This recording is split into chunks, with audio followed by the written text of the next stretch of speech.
Running,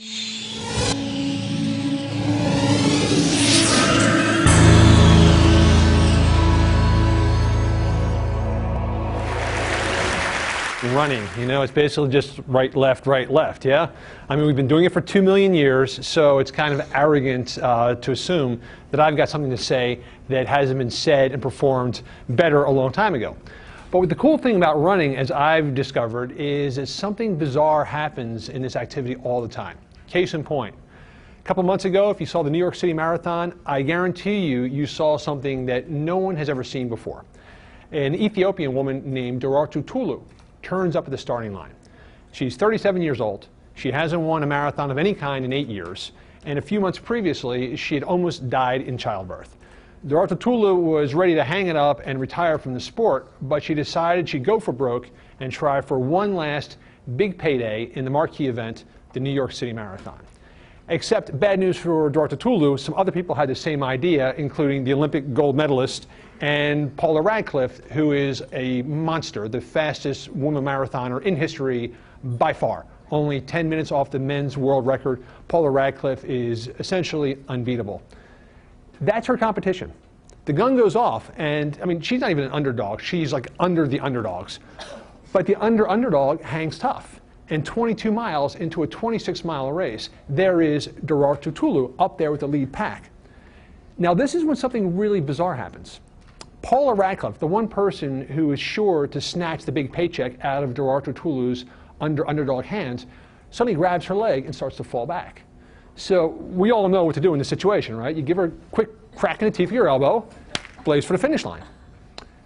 Daraartu Tulu ruins the script. Instead of taking off, she falls back and she grabs Paula Radcliffe and says, come on, come with us, you can do it.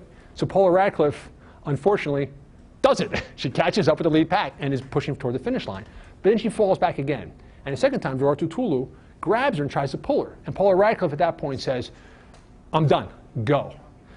So that's a fantastic story. And we all know how it ends. She loses the check, but she comes home with something bigger and more important. Except Daraartu Tulu ruins the script again. Instead of losing, she blazes past the lead pack and wins.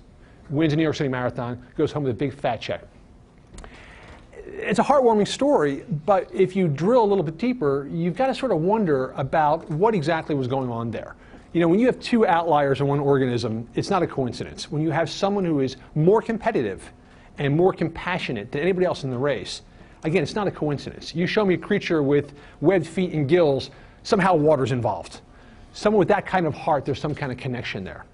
And the answer to it, I think, can be found down in the copper canyons of Mexico, where there's a tribe, a reclusive tribe called the Tarahumara Indians. Now, the Tarahumara are remarkable for three things. Number one is they have been living essentially unchanged for the past 400 years. When the conquistadors arrived in North America, you had two choices. You could either fight back and engage, or you could take off. The Mayans and the Aztecs engaged, which is why there are very few Mayans and Aztecs. The Tarahumara had a different strategy. They took off and hid in this labyrinthine, networking, kind of spiderwebbing system of canyons called the Copper Canyons. And there they've remained since the 1600s, essentially the same way they've always been. The second thing remarkable about the Tarahumara is, deep in the old age, 70 and 80 years old, these guys aren't running marathons. They're running mega marathons. They're not doing 26 miles. They're doing 100, 150 miles at a time, and apparently without injury, without problems. The last thing that's remarkable about the Tarahumara is all the things that we're going to be talking about today, all the things that we're trying to come up using all of our technology and brain power to solve, things like heart disease and cholesterol and cancer and crime and warfare and violence and clinical depression, all this stuff, the Tarahumara don't know what you're talking about. They are free from all of these modern ailments. So what's the connection? Again, we're talking about outliers. There's got to be some kind of cause and effect there. Well, there are teams of scientists at Harvard and the University of Utah that are bending their brains to try to figure out what the Tarahumara have known forever. They're trying to solve those same kind of mysteries.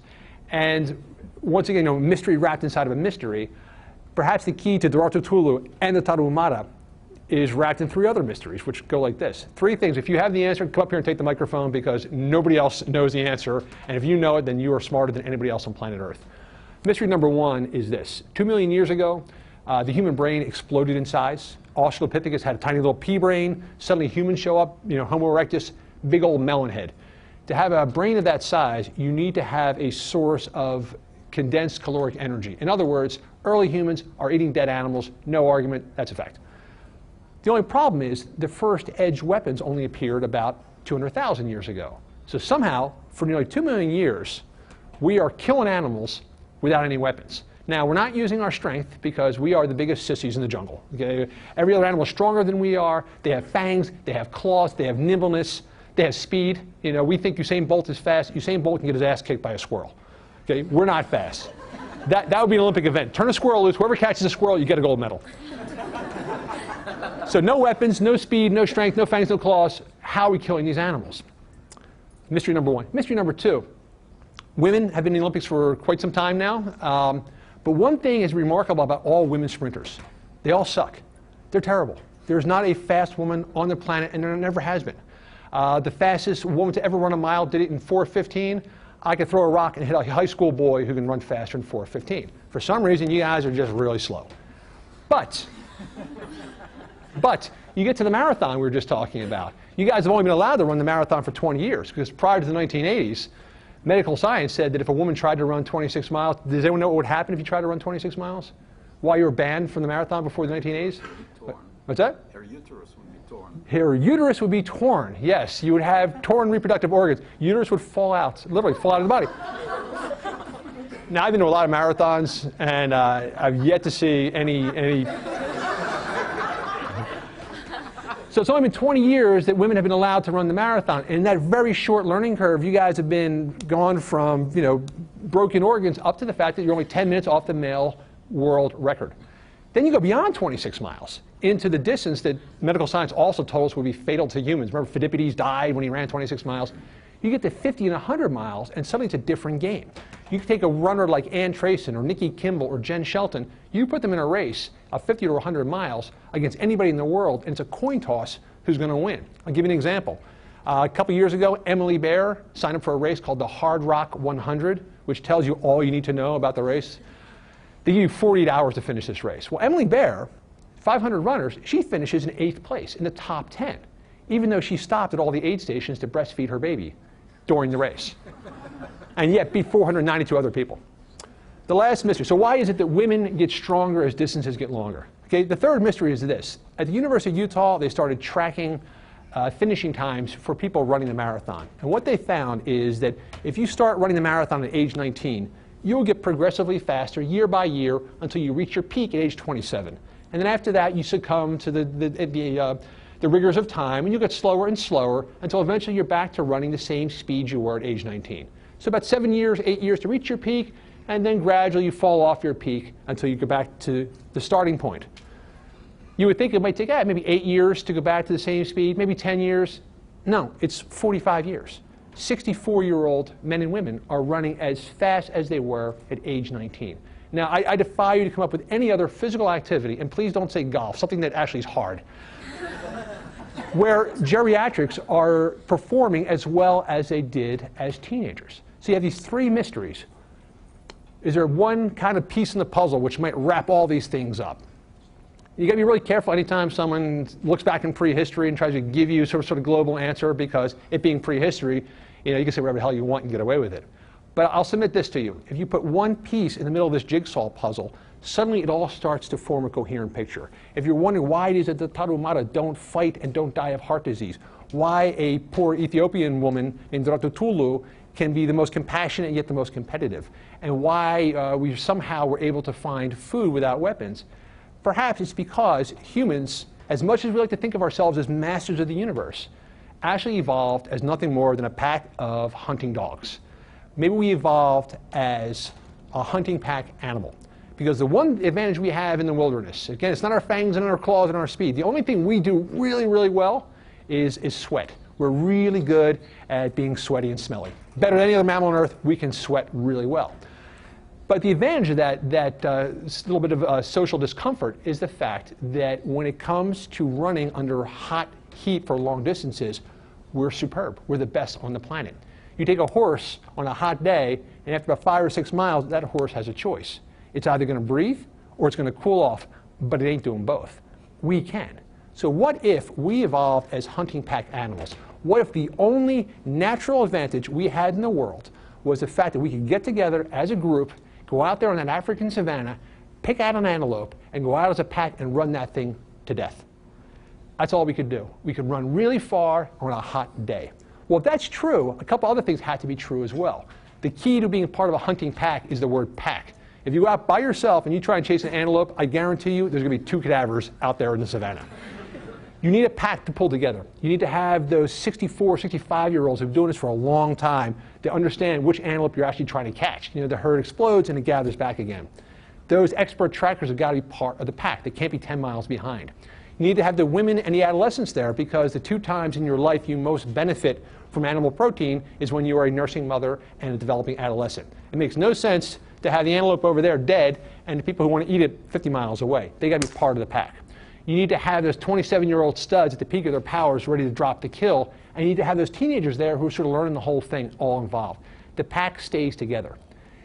Another thing has to be true about this pack. This pack cannot be really materialistic. You can't be hauling all your crap around trying to chase the antelope.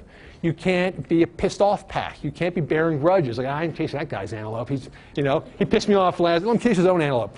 The pack has got to be able to swallow its ego, be cooperative, and pull together. What you end up with, in other words, is a culture remarkably similar to the Tarahumara, a tribe that has remained unchanged since the Stone Age. It's a really compelling argument that maybe the Tarahumara are doing exactly what all of us had done for 2 million years, that it's us in modern times that's sort of gone off the path. We look at running as this kind of alien, foreign thing, this punishment you got to do because you ate pizza the night before. But maybe it's something different. Maybe we're the ones who have taken this natural advantage we had and we spoiled it. How do we spoil it? Well, how do we spoil anything? We try to cash in on it, right? We try to can it and package it and make it better and sell it to people. And what happened was we started creating these fancy cushion things which can make running better called running shoes. The reason I get personally pissed off about running shoes is because I bought 1 million of them and I kept getting hurt. And I think if anybody in here runs, and I just had a conversation with Carol. We talked for 2 minutes backstage, and she's talking about plantar fasciitis. You talk to a runner, I guarantee within 30 seconds, the conversation turns to injury. So if humans evolved as runners, if that's our one natural advantage, then why are we so bad at it? Why do we keep getting hurt? Curious thing about running and running injuries is that the running injury is new to our time. If you read folklore and mythology, any kind of myths, any kind of tall tales, running is always associated with freedom and vitality and youthfulness and eternal vigor. It's only in our lifetime that running has become associated with fear and pain. Geronimo used to say that my only friends are my legs, I only trust my legs. That's because an Apache triathlon used to be you would run 50 miles across the desert, engage in hand-to-hand combat, steal a bunch of horses, and slap leather for home. Geronimo was never saying, oh, you know something, my Achilles, I'm tapering, I got to take this week off, or I need to cross-train, and I didn't do yoga, I'm not ready. Humans ran and ran all the time. We are here today. We have our digital technology. All of our science comes from the fact that our ancestors were able to do something extraordinary every day, which was just rely on their naked feet and legs to run long distances. So how do we get back to that again? Well, I would submit to you the first thing is get rid of all the packaging, all the sales, all the marketing, get rid of all the stinking running shoes. Stop focusing on urban marathons, which, if you do 4 hours, you suck, but if you do 359.59, you're awesome because you qualify for another race. We need to get back to that sense of playfulness and joyfulness and, I would say, nakedness that has made the Tarahumara one of the healthiest and serene cultures in our time. So what's the benefit? So what? So, you burn off the Haagen-Dazs from the night before. But maybe there's another benefit there as well. Without getting a little too extreme about this, but imagine, a world where everybody could go out the door and engage in the kind of exercise that's going to make them more relaxed, more serene, more healthy, burn off stress, where you don't come back into your office a raging maniac anymore, where you don't go home with a lot of stress on top of you again. Maybe there's something between what we are today and what the Tarahumara have always been. I don't say let's go back to the Copper Canyons and live on corn and mice, which is the Tarahumara's preferred diet, but maybe there's somewhere in between. And if we find that thing, maybe there is a big fat Nobel Prize out there, because if somebody could find a way to restore that natural ability that we all enjoyed for most of our existence up until the 1970s or so, the benefits, social and physical and political and mental, could be astounding. So what I've been seeing today is there is kind of a growing subculture of barefoot runners, people who have gotten rid of their shoes. And what they have found uniformly is you get rid of the shoes, you get rid of the stress, you get rid of the injuries and the ailments, and what you find is something that Automata have known for a very long time, that this can be a whole lot of fun. I've experienced it personally myself. I was injured all my life, and then in my early 40s I got rid of my shoes, and my running ailments have gone away too. So hopefully it's something we can all benefit from, and I appreciate you guys listening to this story. Thanks very much.